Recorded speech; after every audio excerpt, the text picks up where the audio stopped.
or will the Team Liquid machine keep on pushing forward? We'll see, as Nocturne is the first ban. That Team Liquid machine is the finest built in the LCS. They've only dropped one game this split. Now it's the TSM. FlyQuest looking to make it 2 here, though. Banning away the Jace. Impact's Jace is a very controversial topic. A lot of people, even though they win with, they have won multiple times actually with Impact on Jace, he gets solo killed by tanks almost every time that I have seen. Yeah. That is not a good look. The question comes, it's not that they're winning because of Impact's Jace, it's they're winning with Impact's Jace being there. But Team Liquid clearly wants to put him on the champion. They want to give him more reps on these split push champions, get him more accustomed to this style that is not what he's traditionally known for, but FlyQuest will not allow them to do that this game. Team Liquid will also be keeping Wild Turtle very far away from the Jinx. They've seen this man pop off on the champion plenty enough times to know that that's not what they want this time around.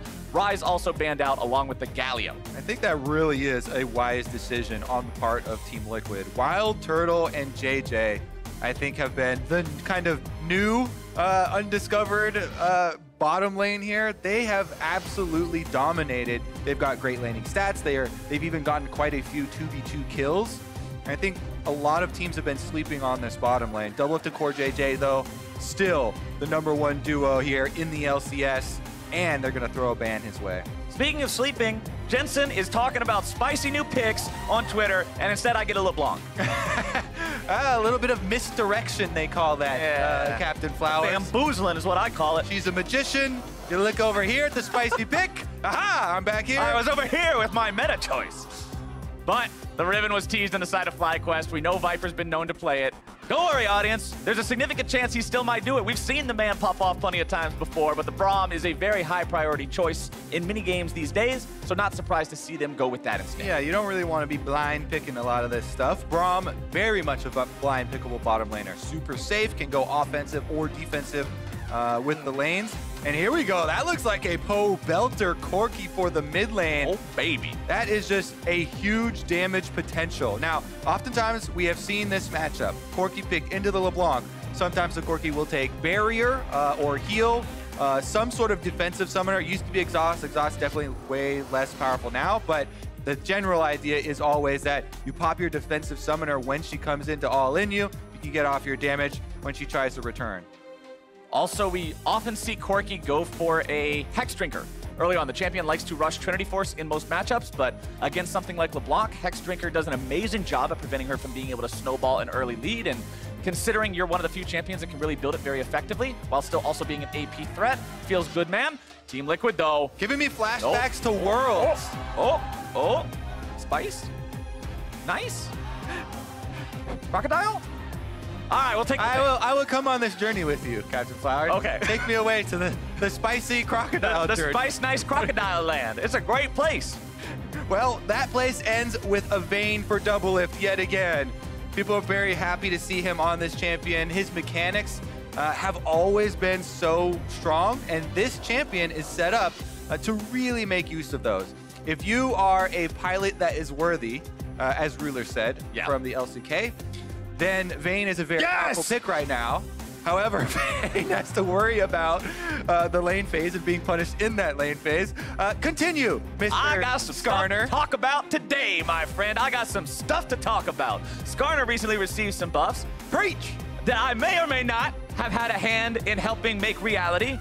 But this champion, everybody knows this is one of my favorite champions. I absolutely adore Skarner. I can't wait to see him played here. Santorin has been an excellent jungler so far this split. I think Skarner's a great pick, but that being said, I told you yesterday, Vayne is my current perma-ban. I will not allow that champion onto the same rift as me because she is exceptional against Skarner. As soon as you have QSS, Skarner is a trash mob in an MMO, and you are an actual player. He does not get to do anything to you, and you just shoot him to pieces. It's very hard to deal with. Captain Flowers is pacing around right now, having a love-hate relationship with this draft. Yeah. On the one hand, oh, his my favorite champion. This other champion, it kills mine. Feels real bad, man. But going into the second part of the bans, we'll get back onto Skarner a little bit later.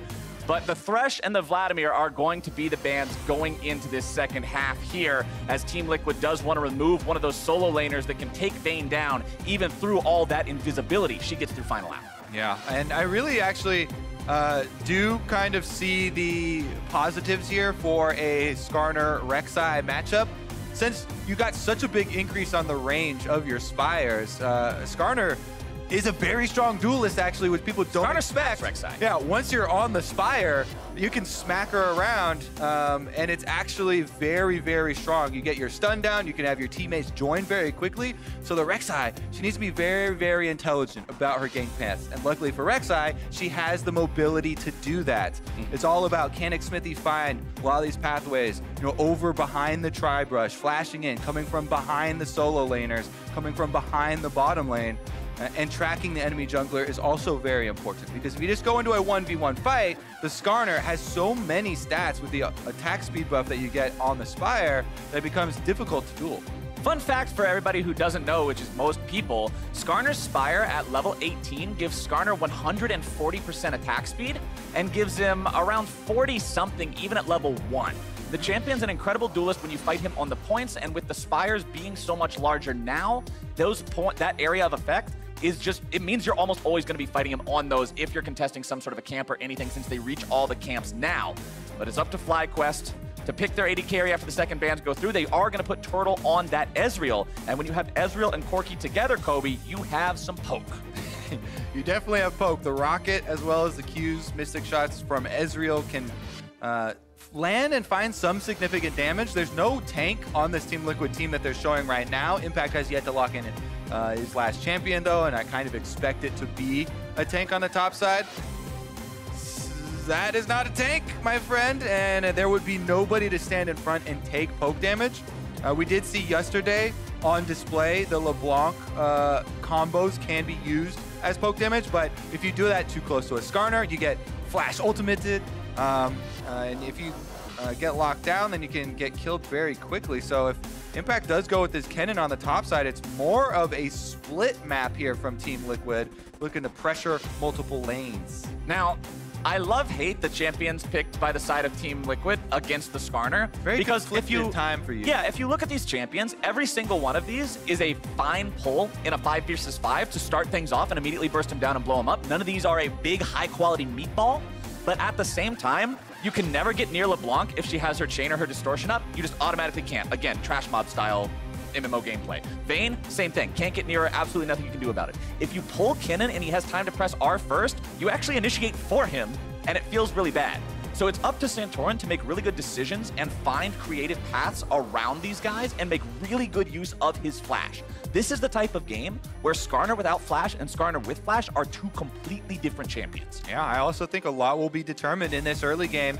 Track that Rek'Sai. Xmithie has been a great jungler for his entire career. #1 on, I think, all of the analysts' jungle tier lists this jungle-themed day that we're having. Yeah. And it's his time to prove it, because a lot of this game is going to swing on that early jungle pressure, getting the Vayne, the LeBlanc, the Kennen to these powerful pushing lane points where they can abuse and they can move in and take advantage.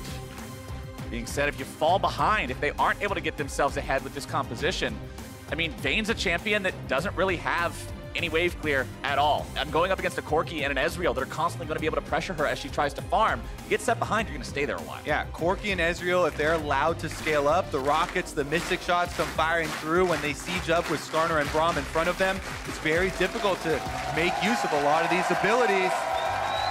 FlyQuest are at 4th place right now, and they want an extra win to bump them up, secure them their playoff spot, and get some good seeding. And how cool would it be for them to be able to do it against Team Liquid, who, as we already said, only a single loss so far this split after 7.5 weeks of play, 8 after this one. The FlyQuest fans in the audience always there. One of the most consistent chants I hear on a week-to-week basis. The FlyQuest fans showing up time after time after time. And we'll see if they're enough to cheer the team to victory here today. Now, one thing I want to point out, for those of you who have played Skarner before and may not have played Skarner recently, take a look at the map and tell me what is missing. The answer is Spires.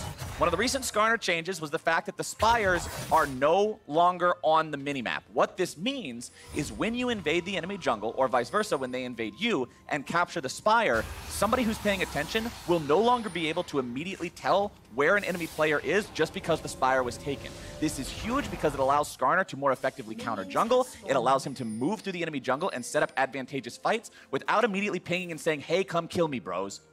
Very, very important for this champ. Also, look how wide the circle is now. Greatly increase the range of the extra speed and attack speed and mana regeneration that you're going to get while on one of those Spires. That's what we're kind of talking about earlier. Rek'Sai has to be quite a bit more careful nowadays. Both of them starting on the bottom side of the map. Skarner will reach his own blue buff. Smithy here on the Rek'Sai will reach his own red buff. The other big important change for Skarner is we all know the current value of the Krug camp and how it is heavily weighted for EXP. Skarner's Spire used to not reach Krugs. It was the only camp that it did not touch. But now you are able to very effectively do every single camp on Summoner's Rift with the Spire bonus. Makes it that much more safe to clear. You don't even really have to leash the Gromp out anymore. You can actually press Q to aggro him standing on the very edge of the Spire range, and you don't even have to pull him. You used to have to pull the Gromp over into the Spire range, but it's not necessary anymore. You can still do it.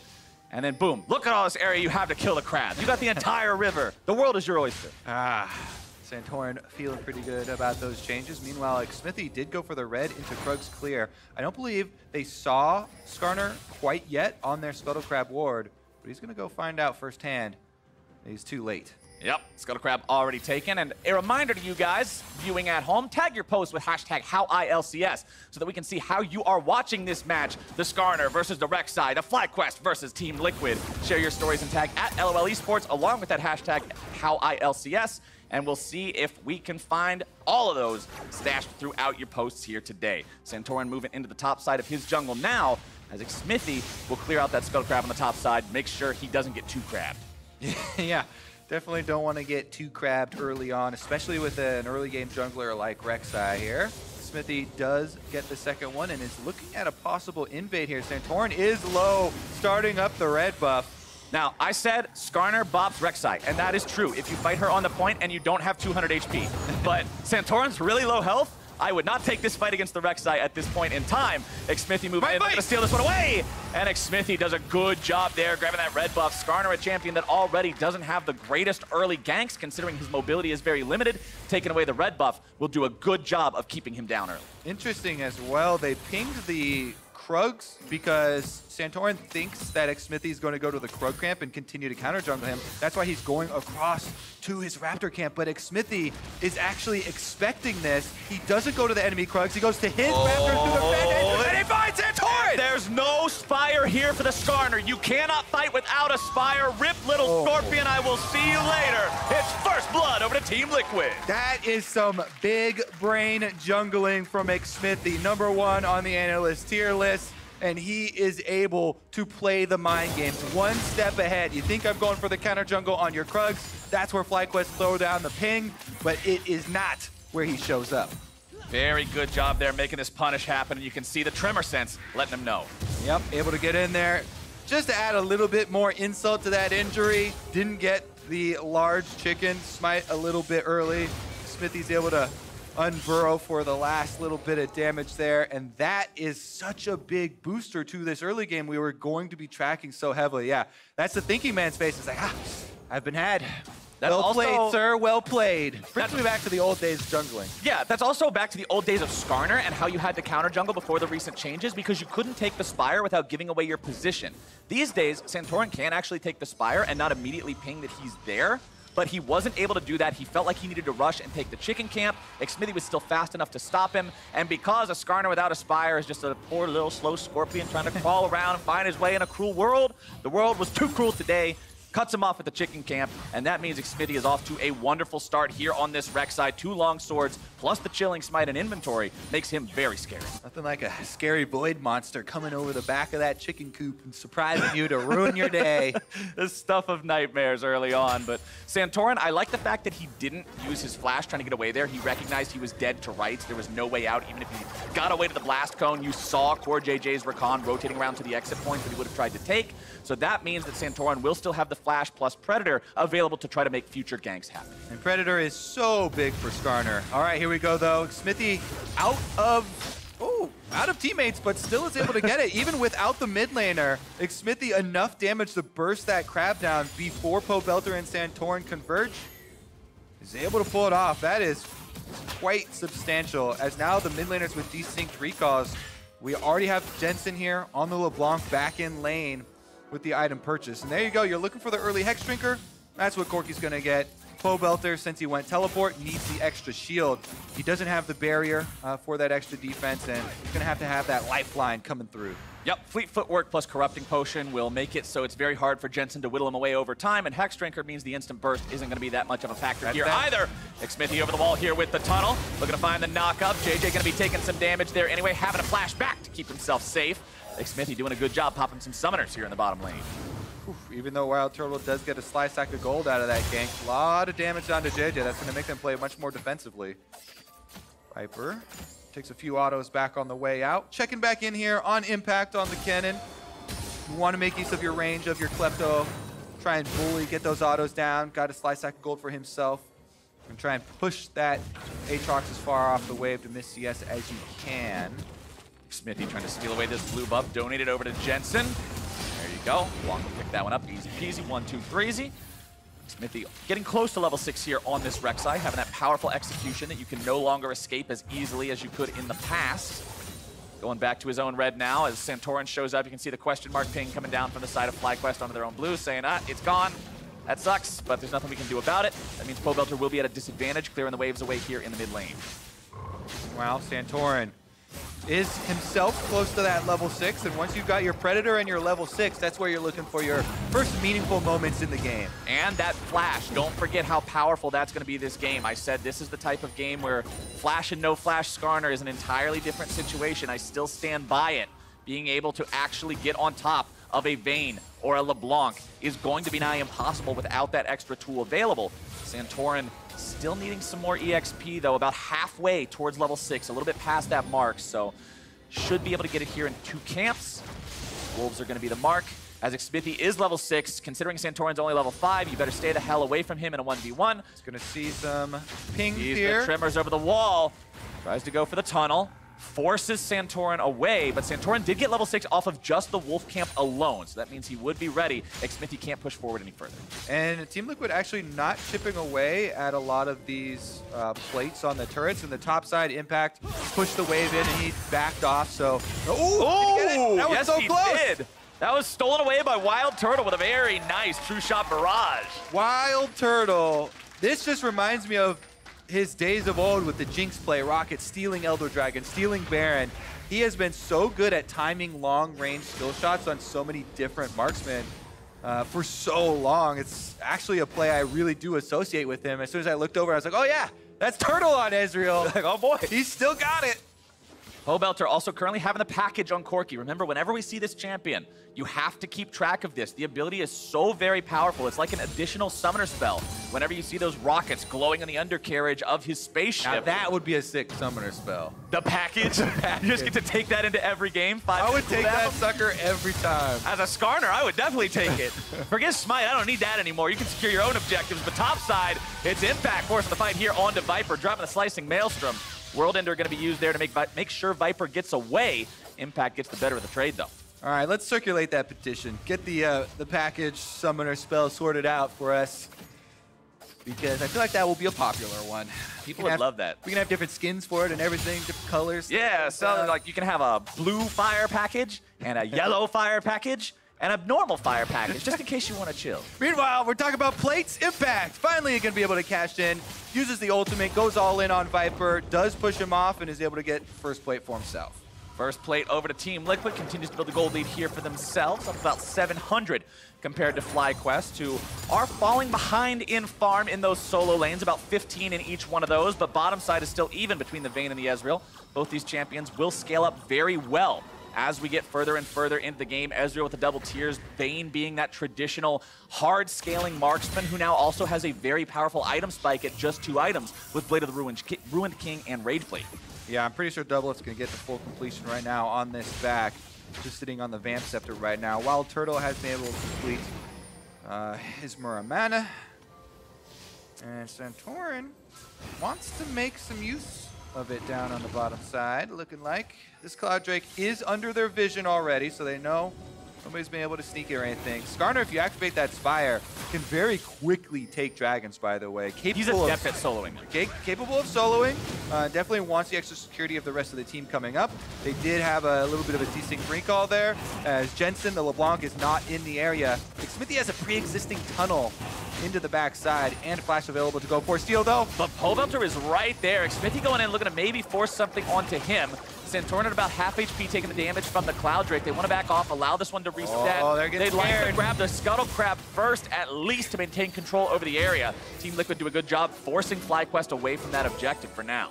CoreJJ, some fancy feet, dodges the first couple skill shots. Oh, but here we go. CoreJJ with the quickness, going to be forcing the flash away from Wild Turtle. Smithy into the bottom lane, goes into the Rek'Sai ultimate, and they chew through him. It's Double Lift, grabbing the second kill of the game. And Double Lift even gets the last hit there, as Rek'Sai's ultimate with the execution damage gets him low enough. The auto attack from Double Lift finishes off. Smithy's not done. Smithy has been marked, though. Santorin could try to make some sort of a grab happen here. Instead, going to be grabbing onto Jensen, looking to bring him back, but Jensen grabs the kill onto him instead. Wild Turtle now looking to find a revenge kill here, throwing out the spells, but won't be able to grab the damage. Turtle thrown up in the air, and there comes the damage. It's Double Lift sealing the deal. Oh, this bottom side of the map just got destroyed by Team Liquid. Plates are going down and everything. Oh my goodness, they just got all the kills. That is going to give them control over the Drake. And the only thing for FlyQuest was another plate in mid lane, as Pobelter had no more options over to him. Jensen makes the first roam. The LeBlanc cleans up some extra kills. And Team Liquid very happy with this. So they make the call there for CoreJJ to go in because Smithy is on the way. Really nice condemn by Double Lift into the wall. He follows it up on the Vayne. Finds the last hit of damage as well to pick up the extra money. And then Smithy says, we're not done here. Goes over the back of the wall. Finds Skarner, flashes in for the stun, and even though Jensen flashes and goes for the chain onto Wild Turtle, doesn't land, he still has the distortion there in the end to kill Skarner with the flash. And then even a little bit of a bait there. CoreJJ coming right up the lane with the extra range from Rakan, finds the knock up onto Wild Turtle and hands Double Lift another kill. This Vayne is powered up. Extra 2 kills on top of the Blade of the Ruined King already being completed. Going to look like we might have some Double Lift highlights later in the game. Santorin had Smithy marked with the poison, and if you grab the Rek'Sai and drag him back underneath the turret, you can make the kill happen there by getting this grab into the immediate follow-up stun from detonating the mark with your auto attack. I can see what the line of thought was, wanting to protect Turtle from Jensen, see if maybe they could grab the kill into Jensen too, but ultimately it just ends up being both of them dying for nothing there. And that means Team Liquid sits in a 4-0 advantage, a 2,500 gold lead, and everything in this game going their way so far. Smithy's Rek'Sai, 1-0 and 2, 3 out of 4 kill participation, working on grabbing that Cloud Drake here for themselves. Extra momentum, extra movement speed, going to be very important up against a team that has things like an Aatrox and a Skarner. They're going to try to land and get close to you with those skill shots, with that Skarner just trying to come up and get the grab, and you can see there, turret plate advantage going over to Team Liquid 5-3, an extra 320 gold in their pockets from that extra turret plating. And that money is in the right place, on the Vayne, powering their mid game right now. Almost 5,600 gold here for Double Lift. CoreJJ finishing his quest as well, as you can see with the support item stars coming up. Impact on the top side though. He wants a little bit of action himself. Impact finding auto attack into slicing Maelstrom. There comes your stuns. Viper gets himself away with a World Ender, and that's what Team Liquid's looking for. No reason to chase it out any further. And the biggest thing why Impact keeps going for these trades of ultimates, with the World Ender being popped, you don't revive him, then he doesn't heal any life off. He's still a low health Aatrox. Trade the ult, he's gonna have to leave. Smithy is here for the turret kill, and Team Liquid find another objective. Easy turret take there for TL on the top side, and again, just applauding Smithy's pathing, being in the right place at the right time, time and time again. Now, people were critiquing Team Liquid over the course of the split. This is our #1 team. You want to see the very best of them. You want to see multiple looks for them heading to international competition, because they are the front runner to represent North America at MSI. One of the critiques was not running as much early game, lane dominated, focused compositions, impact on lane bullies like this Kennen. In this game, they are definitely displaying that to be true. Smithy on the rec side has had very good early jungle pathing. That's very important in these types of compositions to get that advantage. And Impact has been able to push on the top side, finishing up that turret, although not a sizable CS lead for himself.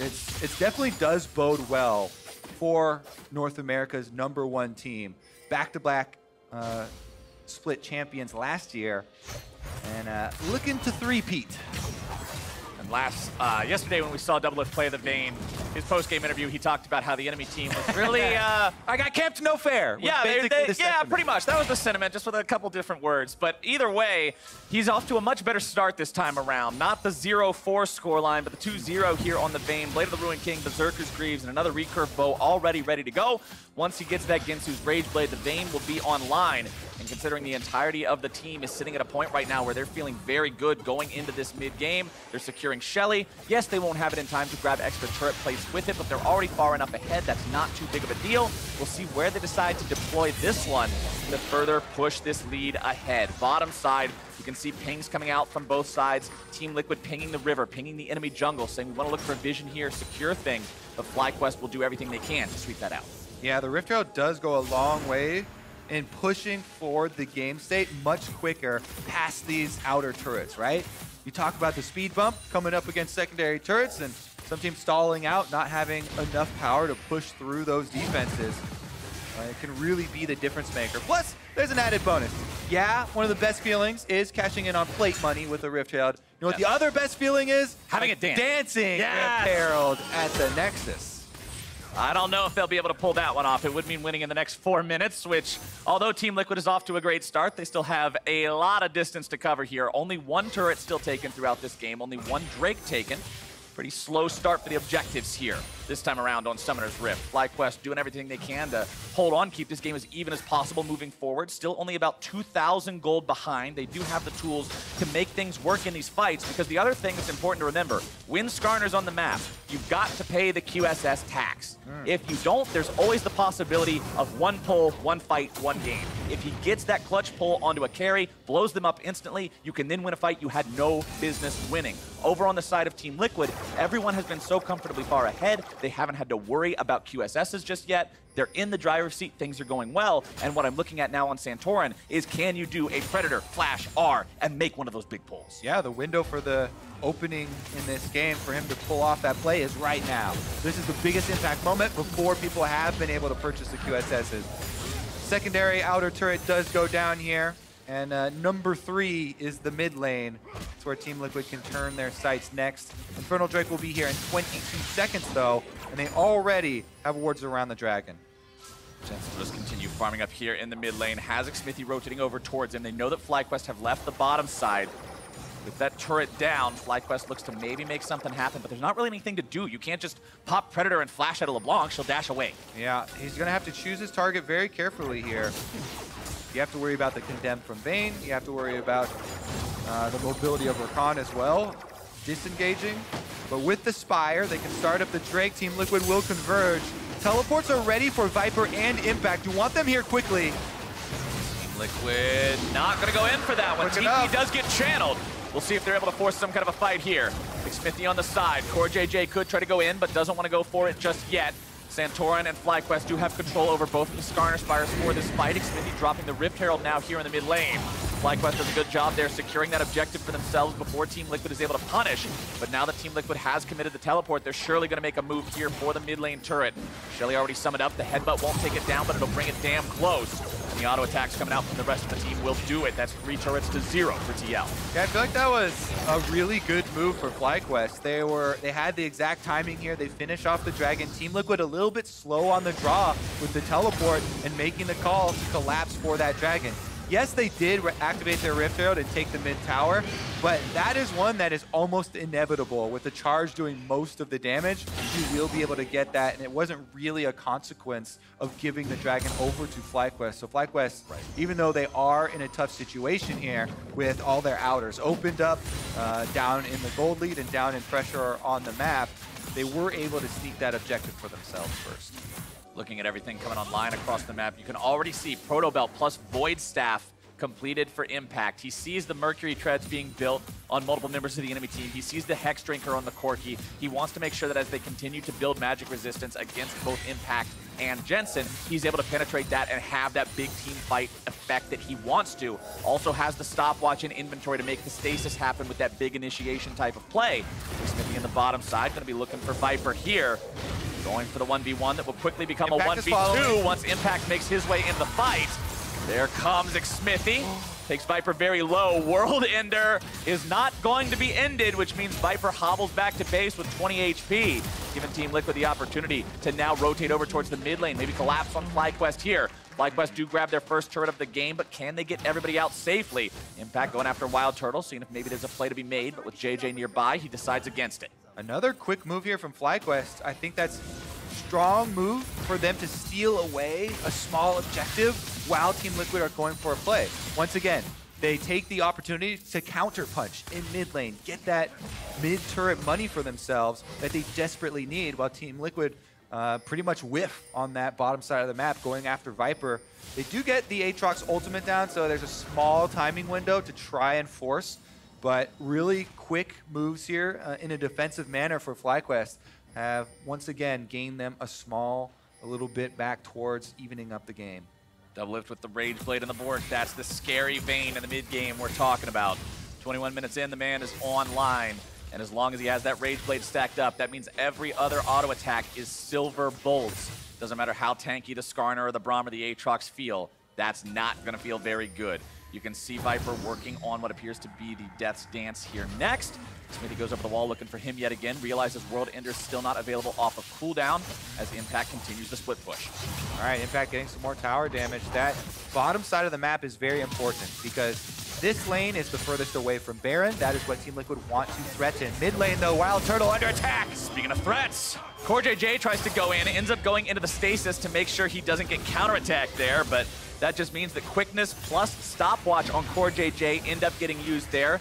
Trade-off, of course, is the flash of Wild Turtle, so that's one less defensive mechanism that FlyQuest AD carry will have here for the next fight. Yeah, well, the big difference is CoreJJ, the cooldown on the ultimate much lower than Flash, and the Rakan did not use his own Flash. So CoreJJ will have that available for the next attempt at Wild Turtle's life, and Wild Turtle has no way of getting that Flash back quicker.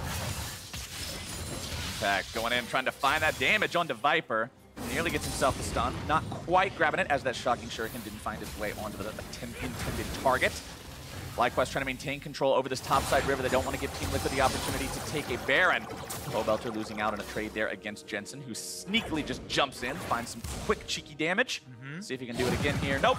Belter gets the hell out of town. I like how FlyQuest, using their moment of power over the mid lane, are moving There we go. That's what you need to do right there. You yoink him out of his tunnel and drag him back into the waiting arms of FlyQuest as Wild Turtle's able to grab himself one kill. Can he make it two? Almost, but not today. Yeah, LeBlanc is a really hard target to hit with that long-range skill shot, but that's a huge play. Once again, FlyQuest, patience pays off for them. They find their pick onto Smithy. That earns them yet another objective, another one of these baby steps back into the game. They continue to accumulate some gold and build up for their team fight. And as soon as Smithy dies there, look at the next item that appears in inventory. Null Magic Mantle. You know what that builds into, Kobe? QSS, the nightmare of every Skarner worldwide. This item makes it much more difficult to make any sort of a play really happen. You need someone else on your team to make the CC happen first. And here's the big problem that I'm looking at for FlyQuest, especially from the point of view of Santora in this game. If everybody on Team Liquid, if all the value targets get QSSs, the answer that Skarner then needs is for somebody else on his team to pop the QSS first before he makes the grab. Ezreal, Braum, Corki, Aatrox, who's popping a QSS there? It's gonna have to be a Braum stun that procs on That's somebody. wacky, that doesn't work. Exactly, definitely takes quite a long time. So Team Liquid, let's see what they do. Moving into the mid lane, trying to push out these minions first, as the vision over Baron has become very, very important. Double lift with the Rage Blade, with the Blade of the Ruin King. Just being a Vayne with these items means that the Baron is under constant threat, and vision must be maintained at all times. QSS now on double lift, fully completed too, making sure he doesn't fall into the same trap that Smithy did just moments ago. That means that Santorin is going to have to scratch him off of the list of available targets. Look again more towards Xmithie and Jensen as these fights play out. Impact, not a great target anymore either because you have to kill him in the duration of the Skarner ultimate. Otherwise, he just goes into that stasis.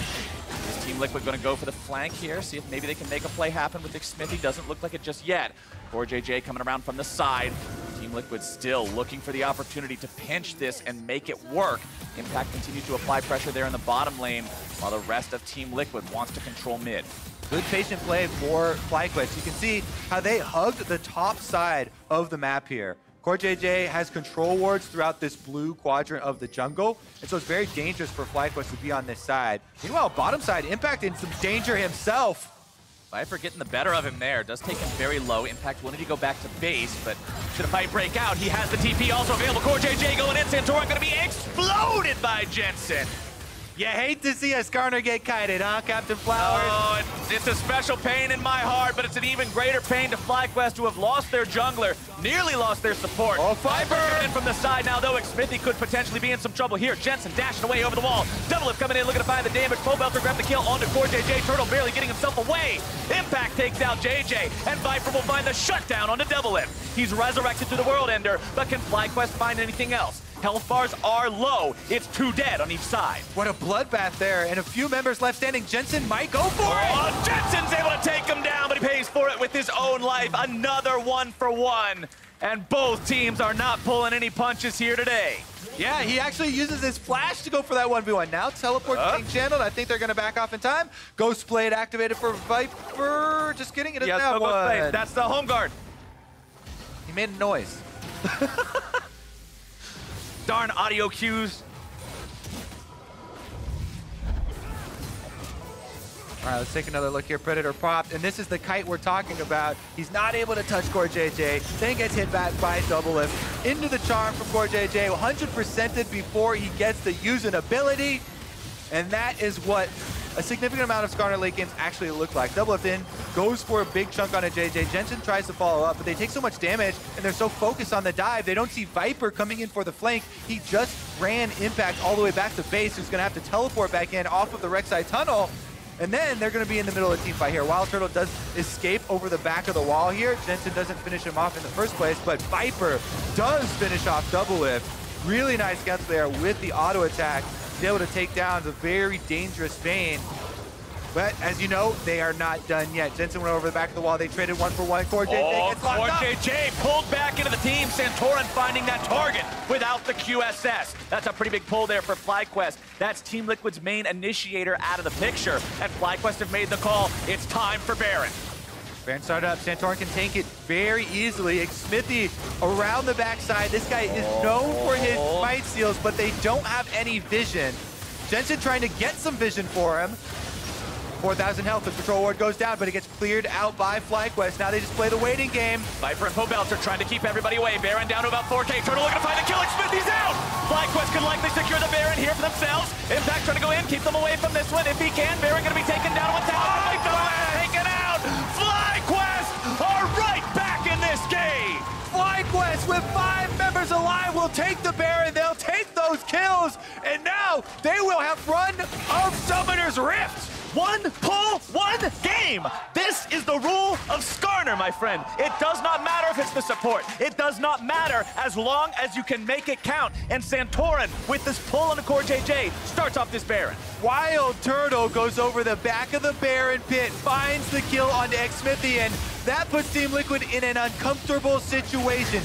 Impact tries to save it by going in on Kennen with a big AoE ultimate, but it's not enough damage behind it. W8D2 gets annihilated there. The extra numbers for FlyQuest bring it through. Their patience around this objective pay off, and they will be able to march down mid lane.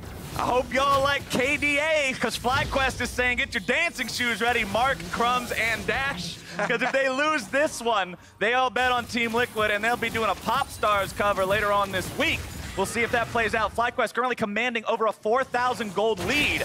Jensen finding some damage down onto JJ. Gets immediately warded away now. Santorin on this Skarner, has his stasis ready to go. No Predator available, no Flash available, does have Righteous Glory. I like the fact that he built this item. It's another tool to get him in there and make a pull happen. Still no QSS on Jensen, no QSS on Impact, no QSS on CoreJJ. Remember the late game difficulties we pose to this Team Liquid composition. Them stepping outside of their norm. Now they're faced with a grouped up, tankier lineup that has the scaling marksman in the backside. Corki and Ezreal Pope coming through. Santorin and Viper on the front lines, threatening to run through. Impact has found the flank, though. They're trying to go in, and Jensen going in as Impact comes in from behind with that flank. JJ going to be taken down. Double grab the kill there instantly. However, Turtle's able to take down CoreJJ. Hope out there dropped. It's Xmithy grabbing the shutdown, but he also falls. Viper's looking to go even further. A double kill over to Wild Turtle. Impact barely getting himself out. The Wolves are eating him. Viper got double lift again, and it's FlyQuest who win the fight. It's FlyQuest lacing up their boots and kicking down the front door of Team Liquid. Inhibitor turret is destroyed. Inhibitor will soon follow, and FlyQuest will stick around inside the Team Liquid base for a couple more. Jensen and Impact have to hold the line here. 2 versus 3 against Santorin, Turtle, and Viper. Jensen tries to draw them away, buys some kind of time. Impact goes after Turtle. That's your big damage threat, but Impact's forced into the stasis. Mystic Shot will find the mark. Turtle jumps to the side. Impact barely gets himself away, and Turtle's gonna be taken down. CoreJJ grabs the kill credit, and FlyQuest has to retreat. Team Liquid have arrived. Jensen back out onto the field. They want to chase down another kill. Viper gonna jump over the wall. This is a big kill if they get it, because not only do you kill Viper, you waste the Guardian Angel, and that is huge to not get any value out of that item. Santorin now in some trouble. TP coming in. Hope Belter makes his way into the fight, and now it's Xmithy forced into the stasis. FlyQuest sees if they can find anything on the back end of the fight, but it's Poe Belter over the wall with that Valkyrie, keeping himself safe. FlyQuest will disengage it. The Guardian Angel isn't wasted.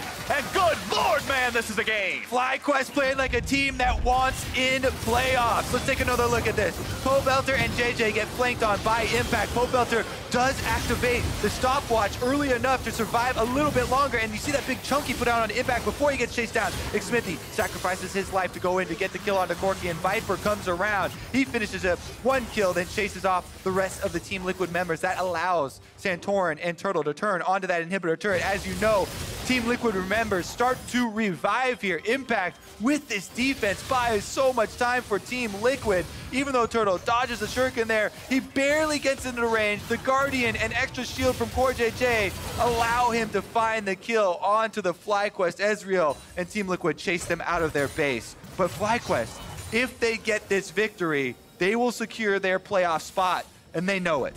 And not only are you securing that spot, you're securing the spot against the team that already locked in first. You're saying, hey, I know there's this conversation everybody's talking about Team Liquid and Cloud9 and TSM, but hey, what's up? We're over here. Nice to see you. Nice to know you. We're knocking on the door, and that mid lane inhibitor is down. 1 Nexus turret is down. If Team Liquid lose 1 more big team fight on their side of the map, it's game over. FlyQuest have done an amazing job coming back into this game. After that first Baron that they got, you can see 2-0 and 3 on Viper's Aatrox. He's the only bounty on the map right now. He's been doing a wonderful job of killing double lift specifically in all these fights. Again, FlyQuest team so much more tanky than that of Team Liquid. If you turn on the fog of war from Team Liquid's perspective right now, the map going dark when your team are a bunch of squishy members that are supposed to rely on pressure and pushing out the lanes, it really makes it a very difficult snare to come back in. Team Liquid's hope now is that they just outplay the team fight with their mobility from double lift, and the Vayne goes untouched. But FlyQuest have been very good at locking down that kill, not allowing Team Liquid the extra room. Here's the defensive wards that come out. They got 1 leading up to the Baron. That was it. And Baron's about to come up in 37 seconds. FlyQuest will lie in wait. With super minions marching down mid lane, they have the upper hand. 30 seconds till Baron. Also, Elder Drake will be the next one on the field. Won't be spawning here for a while. So that's something for both teams to keep in mind. Team Liquid thinking about engage opportunities. But the last few times we've seen Santorin use that Skarner ultimate, it has been on CoreJJ. He recognizes that's the primary initiator. That's the guy who wants to run around in the back line, using the quickness to get the charm on everyone. And he just immediately applies the CC. Skarner is actually incredibly effective against divers. His traditional weakness is not being able to get to a target of value. When a target of value comes to you, you say, what's up? You give them a big old Skarner hug, and they're dead. Exactly where you want to be. All right, we'll see if the value town is coming straight to Santorin, because Scuttle Crab will be picked up by Team Liquid. They clear out the control ward as well, and now Santorin finds a mark.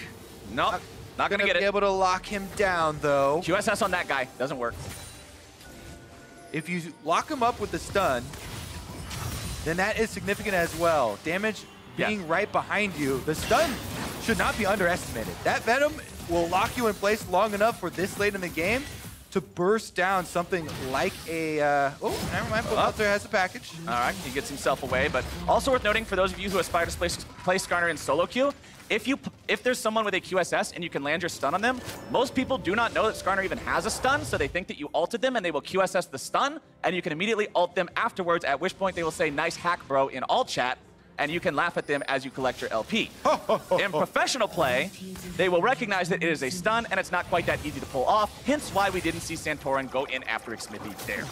Small timing windows is what everything is made off of now in the late game. FlyQuest, once again, trying to set up around this Baron, throw down the control wards. Scuttle Crab will persist for another 30 seconds for themselves, and Team Liquid have been able to clear out all those super minions that have come through the mid lane here. Jensen looking for some chunks. Predator activated though by Santorin. They won't have the extra speed to work with now. They still have the Righteous Glory in the fight if they need it. Santorin also with the Gargoyle Stone Plate here as the next item. All actives in a Cinder Hulk here, really going for that big team fight power, that big initiation potential here with this Skarner build, the full tank style. Really want to applaud Team Liquid, though, for holding out as long as they have, making sure that they didn't lose anything from that pressure coming in through the mid lane. This is why they are one of the top teams, why they are explicitly the top team in the LCS. When they get behind, they don't bleed out. There's a big problem with full tank versus a Vayne, though, and that is that Vayne doesn't care about tank stats more so than any other marksman.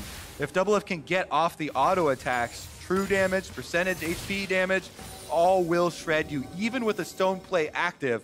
That one increasing the HP also increases the effectiveness of things like Blade of the Ruined King procs. So it is going to be so much about tracking Vayne. And we have hit our first true 6-item champion in the game with Wild Turtles, Ezreal, having everything here ready to go. Double lifesteal on Bloodthirster and Blade of the Ruined King means he's got a ton of sustain. The poke is incredible. Did not go for the double tier build. No Seraph's Embrace, has a shield from the Bloodthirster instead, just more raw AD. FlyQuest will continue to maintain control over this Baron Pit area for now. They want to grab the Scuttle Crab for themselves. Elder Drake is live. We may see Team Liquid go for a trade on this one. Instead, it's Jensen going in after Viper. Sterix Gauge already going to happen here. World Ender is popped. Viper has to try to get himself away. He's going to be taken very low, but he will not respawn, which means he's got to go back to base. He has teleport. And teleport back into the fight. Doublelift and Xmithy trying to start up the Elder Drake. FlyQuest do not want to give this one away. It is a very large buff that you'd be giving over to Team Liquid. Viper ready to TP back. Impact also going to be ready to TP in. This Smite fight could tell the story of the game. Podium, here we go, and Elder Drake for all the marbles. It's going to be taken very low. Xmithy taken down now as well. Into the fight goes the Slicing Maelstrom. Santorin going to be exploded as Team Liquid find their fight. They're going to go right back into the Elder Dragon, and Xmithy's got the secure. Doublelift's able to find the arrows, rattle them off left, right, and center. Viper has no ulti, but he's still got the Guardian Angel. It's 1-0 so far. Xmithy tries to escape, but will he be able to get out of the line of fire of FlyQuest? They're looking to find some sort of follow-up damage, but it doesn't look like it'll go through. Team Liquid have an Ocean Drake, so they've got the time to regenerate here. They have the extra member alive, and they're actually able to get their recalls off. FlyQuest going towards the top side to get a turret for themselves instead. What a play. Baron is still on the map, by the way, and that will be the next site they rush to. Big victory there for Liquid. You can hear the chants coming out from the audience. They recognize the fact the team came up huge, taking down Santorin, eliminating the chance of a Smite fight, and securing that big Elder Dragon bonus. 3 of those means you're burning people for 180 true damage over the course of the debuff. And now FlyQuest has to try to defend this one. They do not have Pobelter here. He has to teleport in. Santorin still making his way over to the fight. Viper wants to go in and try to stop this one. World Ender in the middle. Baron gonna be down to 4K. Impact taken low, Impact taken down. FlyQuest going after Team Liquid. Could this be your fight? It's Doublelift taking around, able to find so much damage with final hour. And he's taken down. The shutdown put it over to Pobelter. Jensen can't get himself away for very long. FlyQuest have found themselves 2 big kills Impact and Doublelift down. What is the call here? They look to be pushing the mid lane. Mid lane is open. The exposed inhibitor is there. And with 40 seconds left on the Vayne, the Doublelift, that is the only one that can stop FlyQuest. They're looking to end it. Santorin still has ultimate as well. If Team Liquid try to defend this one, they have to respect how easy it could be for them to fall here. FlyQuest continue to push. They are 4 men strong versus 1 Nexus turret. Wild Turtle will provide the damage, putting auto attack after auto attack into the Nexus turrets. Pobelter getting himself away. Core JJ gonna be taken low. Turtle and Viper on the Nexus. Ladies and gentlemen, FlyQuest defeat Team Liquid!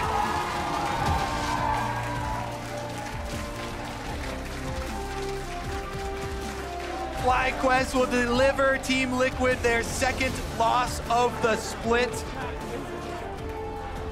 Off of the back of a Skarner, casted by Captain Flowers himself. 1 pull, 1 game. The entirety of that game's flow switched as soon as Santorin grabbed Core JJ, and they immediately got the first Baron off of it. This champion does not have to pull the mid lane. He does not have to pull the AD carry. He has to pull someone at a point in the game where you can force something based off that numbers advantage. And that is exactly how you showcase what Skarner is drafted for. FlyQuest played this game cool, they played this game collected, they played this game as a team that came here to win, and Pobelter, he's got the skill to back up what kind of trash he talks. He said Team Liquid was going to be free, and the man's walking away with no bill. Top 10 mid laner in North America for sure. He leaves no doubt in anyone's mind. Honestly, though, I also really want to give a special shout out to Viper, the Aatrox. Super well played in the side lane. He didn't die a single time this game. He juggled the cooldowns for his ultimate and the pressure with this Kennen. You know, side lane Kennen definitely is one of the things that's difficult to deal with in the state of the game right now. The Aatrox came in so big in a lot of these flanks, coming in for a lot of the team fights, and really being a point person for that team, especially as a new guy on the team. I think he definitely performed admirably against the NALCS's #1 team. He specifically killed Doublelift a lot. And for a champion like Vayne that has so much mobility and repositioning power to get away from Aatrox's highly telegraphed abilities, Viper did a wonderful job. Having clarity in late game fights like that, in shot calling through team fights for the high priority target, especially the very mobile high priority targets, is key. Well, for more on that win now, Pastry is standing by for an interview. Take it away. Thank you very much, Flowers. Boy, oh boy, I'm here with Wild Turtle from FlyQuest. Big smile on the end of your face at that game, and I cannot blame you. Last time I talked to you, you said, you know, you weren't feeling so good, but you just took down Team Liquid in the late game. How's it feel, man? It feels pretty good. It just feels like all our practice kind of paid off. We worked extremely hard to get to where we were now after 04 weeks, so I'm extremely proud of all my teammates and the coaching staff and everyone on FlyQuest. And that work, of course, has led you now to playoffs, I believe, for FlyQuest. So kind of what are you looking to now, and how far do you think FlyQuest can kind of make it? I'm still like unsure of our team's potential. I'm just down to just play every game and just have fun with the rest of the split, you know? Well, good enough to beat Team Liquid, and we got some KDA coming up from Mark and Crumbs. Can't wait for that. So for more on that, we'll throw it back to the State Farm analyst desk. All right. I know you're all excited, but hold your horses on the dance because we want it to be done right. And so while these two guys will absolutely be dancing to KDA, stay tuned rather for that video to show up later. I don't think it's a punishment. Hi. We learn to dance. Relieved. We will learn to dance out of this, so it's going to be a good thing. Exactly. I don't know if it works Silver that lining. way. I think it's for a punishment for the viewers to have to watch me dance. I mean, you still have to do it. You can't very well might be, but yeah. I'm going to be happy watching you dance because I know I don't have to do it then. Let's talk about the teams, though, because what a treat of a game, right? Already two of the teams, one locked for playoffs in Team Liquid. FlyQuest locking with that victory there, so they are now solidly in the postseason. But the way that they had to do it against our top team there, going down early in that jungle matchup, as we had put both of those guys in the top 3 for the jungle tier list, Smithy versus Santorin. What an awesome sight. It's a huge boost of confidence for them, and we started off with Xmithie having another amazing series. His Rek'Sai, he knows that Centaurian has just done the Scuttlecrab bottom, so he can go to take the time to invade here, and this is all fine and dandy. You get the steal. Now, Centaurian doesn't have a blue side jungle anymore, and Xmithie still has the Raptors, so Centaurian's thinking, I can go take the Raptors. Xmithie has a lot of camps on the other side. He's probably not going to expect this. But Xmithie one-ups him and is saying, he's probably going to try to get something out of my jungle. I'm going to go find him instead. Oof. And once again, finds a way to get Team Liquid ahead in the early game. When we were thinking this, like, all right, Team Liquid has the edge. Once again, you've got your LeBlanc, you've got the Rek'Sai. We know what he did yesterday against Clutch. I think that this one was really well played early, but they held down the bat. Yeah, I mean, the hard read by Xmithie there, it's one of my favorite things with junglers is, like, they play with intuition in a way that, like, sometimes no other role has to, where you can rely more on, like, laning mechanics and things like that. You sometimes see junglers do something, you're like, why did you do that? And it's like, yeah, it's a feeling. Like, I don't think any other role plays off of feeling as much. I don't even know if that's more like chess. It's actually like you've got 5 steps that the guy can do, and you're thinking, he's going to go for this one. If he does this, and I can do this one, and then meet him there to beat him up. Right. Despite that early lead that they pulled, FlyQuest did a huge play coming back into the game. They consistently got picks throughout the game onto whoever they could with Santorin. And I really got to give props to him. He's finding people around, just giving them the stinger. And I don't know what Team Liquid is doing, but maybe they should have gotten an earlier QSS. Like you said in the other game, when you want to build QSS, you don't want to do it for just one person. And for here, that's why they're not doing it. There's only one person they really want to QSS. Plus, there's not a ton of magic damage. Yes, you've got some coming from Corki, but an Aatrox and an Ezreal as well. You really don't want to build that magic. This Baron was so good from FlyQuest. Wild Turtle, ease over, because he knows that the Braum passive is on the Rek'Sai. The only threat to this Baron is Rek'Sai. So by making sure that the jungler is removed, it forces Team Liquid in a position where you're now going to have to either leave or try to salvage this with a fight. And that's exactly what FlyQuest wants. They know that they're going to have the fight, they're one man up, and the jungler is there. So no matter what, you can always count on taking the Baron. So it's just so well played. Everyone played super well. Even JJ getting the block on Kennen getting into the pit, who might have had a monstrous ultimate. The fact he's kept him at the entrance was huge. Everyone played that situation super well, and they were taking advantage of that initial pickoff. That's what you want to see out of top teams. Yeah, from there, they pick up an inhib, kill one of the Nexus turrets, aren't able to end the game. And so we're extended again until the Elder Drake and the Baron respawn. TL plays effectively around that Elder Drake, gets that buff, but then in their attempt to take the Baron, look what happens. Right. You have to give a lot of credit to Viper here. He's basically going in solo and zoning off the entire Kennen and the Rek'Sai. And the other side of Team Liquid, they don't really want to move forward because they don't have a front line anymore. And you watch here, Doublelift tries to go on the back line, but it's 280 carries versus 180 carry. Early QSS by Doublelift on the stun. He had flash up. If he waits for the Braum stun to finish proccing and then maybe flashes in on top and finishes the Corki off, maybe you start seeing those crazy Vayne shenanigans. But he QSS before the stun went through. It was in flight, the projectile. Right. And so he eats the stun. I do still think they would have lost that because it's a GA on the Corki, so you only get that one out. And just really good props to JJ for actually getting the auto onto the Vayne to make sure that the passive starts building up, because you're not going to shoot your Q out and hit her. Very tough to hit that. And when you have the Ezreal and Corki, now they know, just look for Vayne. When she tumbles, everyone shoots, she's dead. To be fair, the much bigger problem in that team fight was Kennen, no ult, no Zhonya's, just insta-popped. And that's your front line in that team comp, really, is like the zoning that you get and the vulnerability. You don't really have a front line without that. A bit of false confidence then, having a triple Drake, Elder Drake, you know, to be able to go straight from there to the Baron and start it up, when perhaps they could have delayed even the start there on the Baron, said, hey, let's wait for those really powerful team fight abilities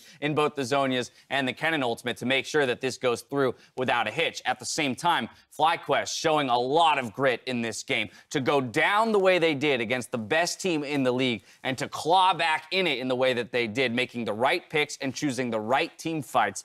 I mean, you just got to hand it to them, and they'll feel very good moving towards the postseason, regardless of their performance next week, I'm sure. They're ecstatic. Now you're going into playoffs, and you've just taken down the #1 team by far in the standings. So you're in the same tournament. You should have the confidence to say, we could beat anybody at this point, even the first-place squad. We've proven it here. To qualify, it's us.